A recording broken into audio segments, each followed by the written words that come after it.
Македонски медиа сервис. mms.mk. Моја општина.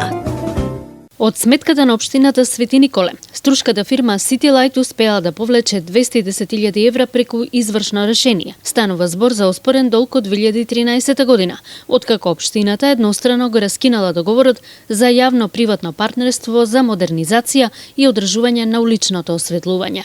Во меѓувреме City Light успеала да го добие судскиот предмет да наплати 100.000 евра за работата во 2013 година и уште 110.000 евра камата и судски трошоци.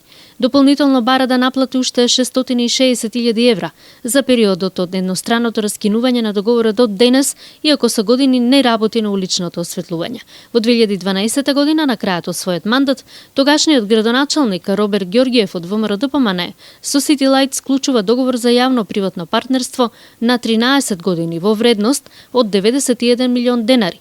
Неговиот сопартиец Зоран Тасев, кој ја презема градоначалничката функција, одлучува да го раскине договорот, откако констатирал дека склучениот договор е штетен, а работите не се завршени квалитетно и според договорот.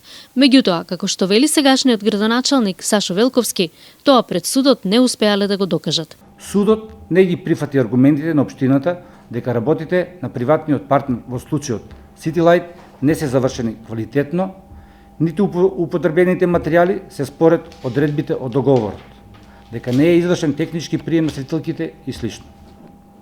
Во целиот тој судски лавиринт, каде еден мој претходник склучил договор на дури 13 години со вредност од близу 91 милион денари, следниот градоначалник, без да мисли за последиците, едностранно го раскинал и ги враќал фактурите по основ на договорот за јавно-приватно партнерство, сега во 2020 година граѓаните на Свети Николе се принудени да ги плаќаат сите лоши и погрешни потези и решение на кадрите од ВМРО ДПМН и тоа со камата. Поранешниот градоначалник Зоран Тасев вели дека јавно-приватното партнерство всушност никогаш и не стапило во сила. Кога дошол на функција, утврдил дека договорот е штетен по општината, а како илустрација ја изнесува цената на една сијалица од дури 900 евра.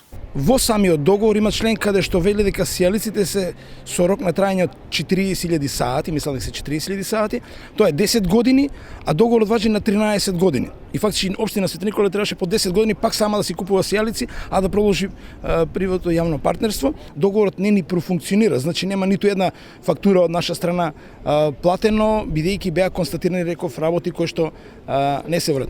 За овој случај оформен е предмет во обвинителството за организиран криминал и корупција. Иако пријавата е од 2017 година од финансиската полиција, од обвинителството информираат дека се уште е во предистражна постапка и се чека вештачење. Во меѓувреме, општината Свети Николе се соочува со блокада на сметката. Преземени се вонредни правни мерки, а предметот е пред Вишиот управен суд по жалба на City Light, откако управниот суд пресудил во корист на општината. Извршното решение и побарувањата во висина над 660.000 евра според градоначалникот Велковски целосно ќе ја блокираат општината, со што паѓаат во вода планираните проекти.